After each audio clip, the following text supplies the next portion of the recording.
Hi friends, thank you for your encouraging response to my previous video. Really means a lot. Today I am presenting a new video on portfolio management, and this time around too I have made an Excel template to help me put around the concept better. So objectives of this Excel template are as follows. Rank portfolios for risk-averse investors, and plot their indifference curves. Rank portfolio for risk-averse, risk-neutral and risk-seeking investors and plot their indifferent curves here. Then dynamically calculate the optimal risky portfolio highlighted in the blue color here. The Excel is automatically calculating it and dynamically plotting it on this graph. No human intervention is involved. It is all done by Excel. Then the optimal investor portfolio. Here we are plotting the optimal investor portfolio on the capital allocation line. The capital allocation line is the line which contains the set of all feasible portfolios. We are also plotting the minimum variance frontier and the capital allocation line. We are also identifying the Markowitz efficiency frontier and the inefficient portfolios, and we are calculating there is a dynamic optimization of portfolio allocation on the basis of the degree of risk aversion.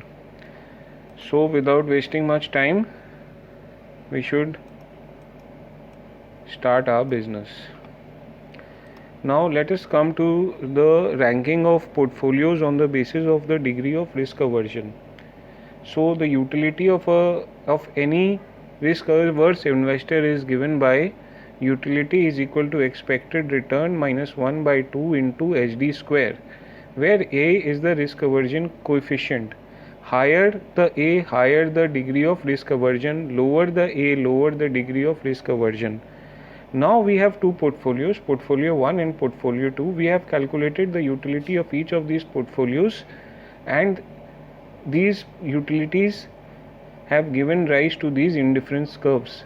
Now see, there are two indifference curves, one indifference curve 2 and indifference curve 1. Indifference curves 2 relate to portfolio 2 and indifference curve 1 relates to portfolio 1. Now the utility along all the points on indifference curve 2 is the same.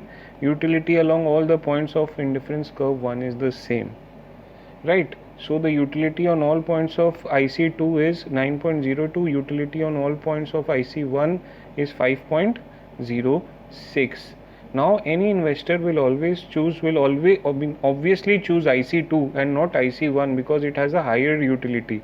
Also an investor would be indifferent between investing at this point or at this point, because the higher return at this point comes with a higher risk, so that the higher risk is offsetting this higher return, and this also coincides with the logic that the utility is the same along all points on this IC2. The utility is the same. So let us calculate. I have okay, now let us come to this point as well. As the standard deviation is increasing, the expected return is also increasing to maintain the same utility. This is applicable to both portfolios. Now this goes down with the principle of this goes well with the portfolio of utility, that as the standard deviation is increasing, the utility is also in expected return is increasing in such a way that the utility is the same. So see, as the standard deviation is increasing, the expected return is also increasing in such a manner that the utility is the same. So let us calculate the utility along all the points on portfolio 2.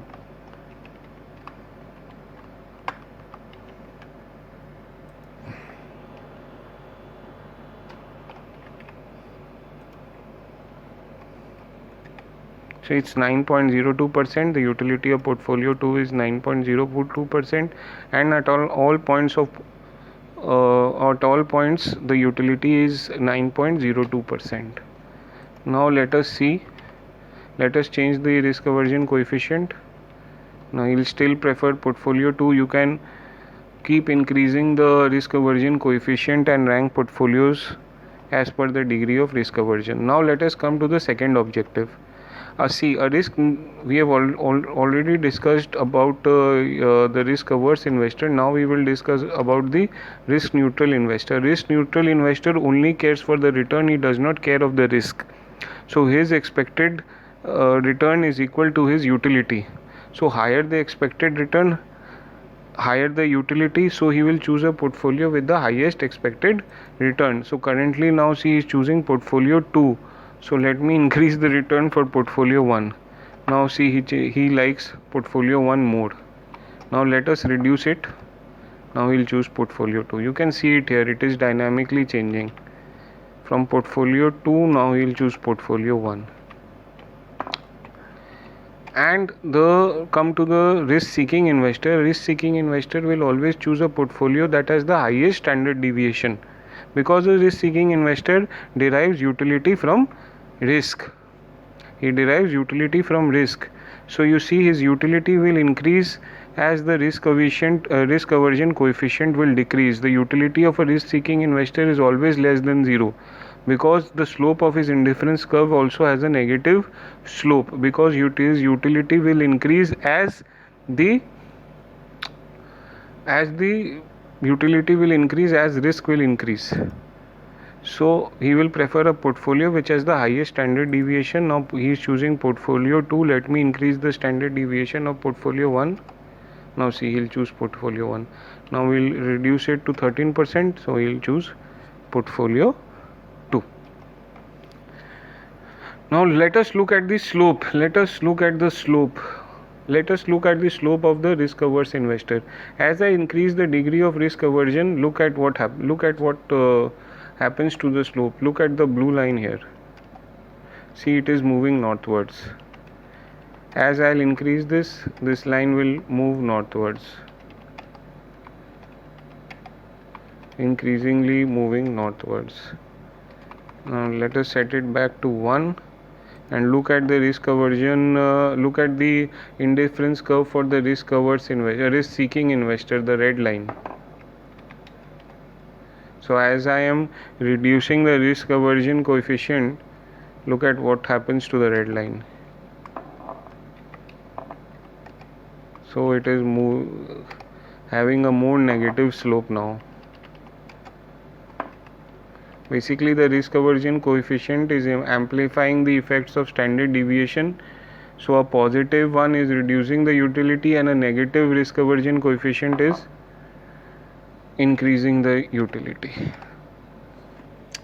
So that's about it regarding risk aversion and ranking the portfolios of the different types of investors. Now let us come to our third objective, that is to calculate and dynamically calculate and plot optimal risky portfolio, optimal investor portfolio, minimum variance portfolio, minimum variance frontier, and the capital allocation line.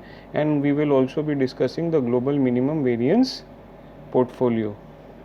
Now this blue line, for any returns of any two stocks or any two portfolios, the Excel is automatically calculating the portfolio which has the highest Sharpe ratio, and it is also plotting the optimal risky portfolio, basically the portfolio with the highest Sharpe ratio. So it is automatically calculating that and highlighting it here, and it is plotting it on this graph here with a red dot. Also the portfolio with the minimum variance is being calculated and plotted. The yellow square here is the global minimum variance portfolio. Now we can change this to see how it is randomly updating. You can change this to see how it is. Oh sorry, no, it's 300. It cannot be 3000%. You can change this to this, so you can see how it is randomly updating here. So basically the optimal risky portfolio is the portfolio where the capital allocation line is tangent to the minimum variance frontier. This is the minimum variance frontier. Now let us discuss what the minimum variance frontier is. Minimum variance frontier is this blue line, this C line here. The minimum variance frontier is the is giving us the minimum risk that we have to assume for earning any given return. So for earning a return of 10%, we have to assume a risk of 24%. See, to earn a return of 10% here, we have to assume a return risk of, to earn a return of 10%, we have to assume a risk of 24%. But look at this some point here, the risk is again 24%, but the return is huge, the return is in excess of 20%. So now the theory states that any point that is below this any point that is below this yellow square are inefficient, and any point that is above this yellow square are efficient. That is, they maximize the return for a given level of risk. The minimum variance frontier is telling us the minimum variance for a given return, but our objective is to maximize return for a given risk. So we will always want portfolios on the efficient frontier. So like any point here is giving us more return for the same risk than any point here, right? So we can segregate the minimum variance frontier into two categories. One is the Markowitz efficient frontier, that is above all points above this yellow square, which is the global minimum variance portfolio, and all points below it are the inefficient portfolios. The red dot is the optimal risky portfolio, the yellow is the square is the minimum global minimum variance portfolio. You cannot have any portfolio that has less risk. Basically it is the tip of the C, the tip of the minimum variance frontier is the global minimum variance portfolio. Now what we are doing here, the Excel is automatically calculating the optimal risky portfolio, and these values are auto populated here, and combined with the risk free asset we derive the equation of the capital allocation line. And after deriving the equation of the capital allocation line, we are plotting the expected return and the standard deviation by assigning weights to the optimal risky portfolio and the risk free asset, and we get the expected return and standard deviation by this linear equation here. This too is again automatically calculated, or this is nothing, this is basically the risk free rate plus the Sharpe ratio into the standard deviation, and we are calculating it from 0 to 150% for the optimal risky portfolio, and we are borrowing 50% from, I'm showing the range actually, we are borrowing up to 50% at the risk free rate to invest in the market. Now the most important thing here that I had never seen and I had tried to incorporate it in this dynamic graph is the degree of risk aversion. Once the capital allocation line has been plotted, what we are doing is that we are calculating the utility given a degree of risk aversion, given the risk aversion coefficient of 20, we are calculating the utility at all points on the capital allocation line, and at the point at which the utility is the maximum, that is our optimal investor portfolio, and that is being dynamically plotted here. So as the degree of risk aversion will decrease or increase, the optimal investor portfolio will change. So let us reduce the degree of risk aversion. Our investor was previously investing 35% in the market and 65% in the risk free asset. Now we reduce the degree of risk aversion and see what happens. So we reduce the degree of risk aversion, and we saw that now our investor is ready to invest 70% in the market and 30% in the risk free asset. Basically to say that as the risk aversion is decreasing, he is increasing his allocation to the market portfolio or the optimal risky portfolio.